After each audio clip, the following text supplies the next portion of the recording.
Assalamualaikum warahmatullahi wabarakatuh. Perkenalkan nama saya Zulfa Syahidah dan selamat pagi pemirsa. Pada kesempatan kali ini saya sedang berada di daerah Konda. Konda merupakan salah satu kecamatan di Kabupaten Konawe Selatan yang memiliki wilayah dengan hamparan lahan yang luas. Sebagian besar wilayah ini didominasi oleh lahan sawah yang membentang, menjadikan sektor pertanian sebagai unsur penting dalam kehidupan sosial dan ekonomi masyarakat setempat.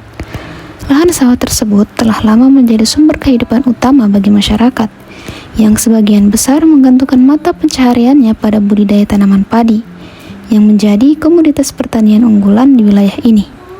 Setiap musim tanam, para petani memanfaatkan lahan untuk bercocok tanam, dengan harapan hasil panen yang dapat mencukupi kebutuhan hidup sekaligus menjadi sumber penghasilan yang stabil.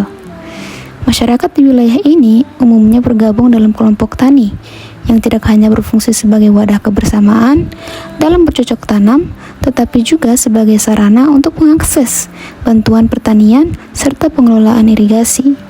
Keberadaan kelompok tani ini turut memperkuat sistem pertanian karena memungkinkan koordinasi yang lebih baik dalam hal produksi dan pengelolaan hasil panen. Oleh karena itu, lahan sawah sangat penting untuk terus dijaga, serta dengan adanya dukungan terhadap infrastruktur, pertanian, sistem irigasi, dan partisipasi aktif masyarakat menjadi faktor utama dalam memastikan sektor pertanian tetap menjadi pilar utama ekonomi di wilayah ini. Sawah merupakan sumber kehidupan utama bagi masyarakat. Namun, keberlangsungan fungsi lahan sawah saat ini dalam menghadapi tantangan sangat serius, terutama terkait masalah infrastruktur dan kualitas air irigasi yang berdampak langsung pada produktivitas. Salah satu persoalan utama adalah kondisi bangunan irigasi yang menjadi tulang punggung sistem pengairan sawah. Di wilayah ini, bangunan irigasi mulai menunjukkan tanda kerusakan struktural, seperti dinding beton yang retak, logam berkarat, dan kemungkinan mekanisme pintu air yang tidak berfungsi optimal. Hal ini menyebabkan terganggunya distribusi air ke lahan pertanian yang bisa berdampak pada berkurangnya suplai air antar petak sawah. Selain kerusakan fisik, kualitas air irigasi juga menjadi perhatian. Aliran air yang tampak keruh menandakan tingginya tingkat sedimentasi. Hal ini diduga berasal dari erosi tanah di sekitar saluran atau kurangnya perawatan saluran irigasi yang berkelanjutan. Air yang tercemar dapat mengendap di lahan dan menurunkan kesuburan tanah. Di beberapa titik saluran, penumpukan sampah plastik, botol bekas, dan limbah lainnya. Sampah ini tidak hanya menyebabkan penyumbatan, tetapi juga mencemari air irigasi, sehingga tidak layak digunakan dalam jangka panjang. Kondisi ini menjadi bukti rendahnya kesadaran masyarakat terhadap kebersihan lingkungan, serta belum optimalnya pengelolaan sampah di sekitar lahan sawah.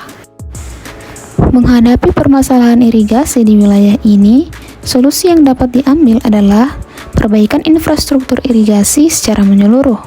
Fokus utama terletak pada pemulihan fungsi pintu air dan saluran, yang saat ini menunjukkan kerusakan struktural. Perbaikan ini akan memastikan aliran air ke lahan pertanian dapat berlangsung lancar dan stabil.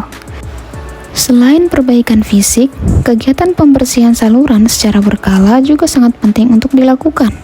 Saluran yang bersih dari sedimen, sampah, dan hambatan lainnya akan meningkatkan efisiensi air, serta menjaga kualitas air tetap layak untuk pengairan tanaman padi.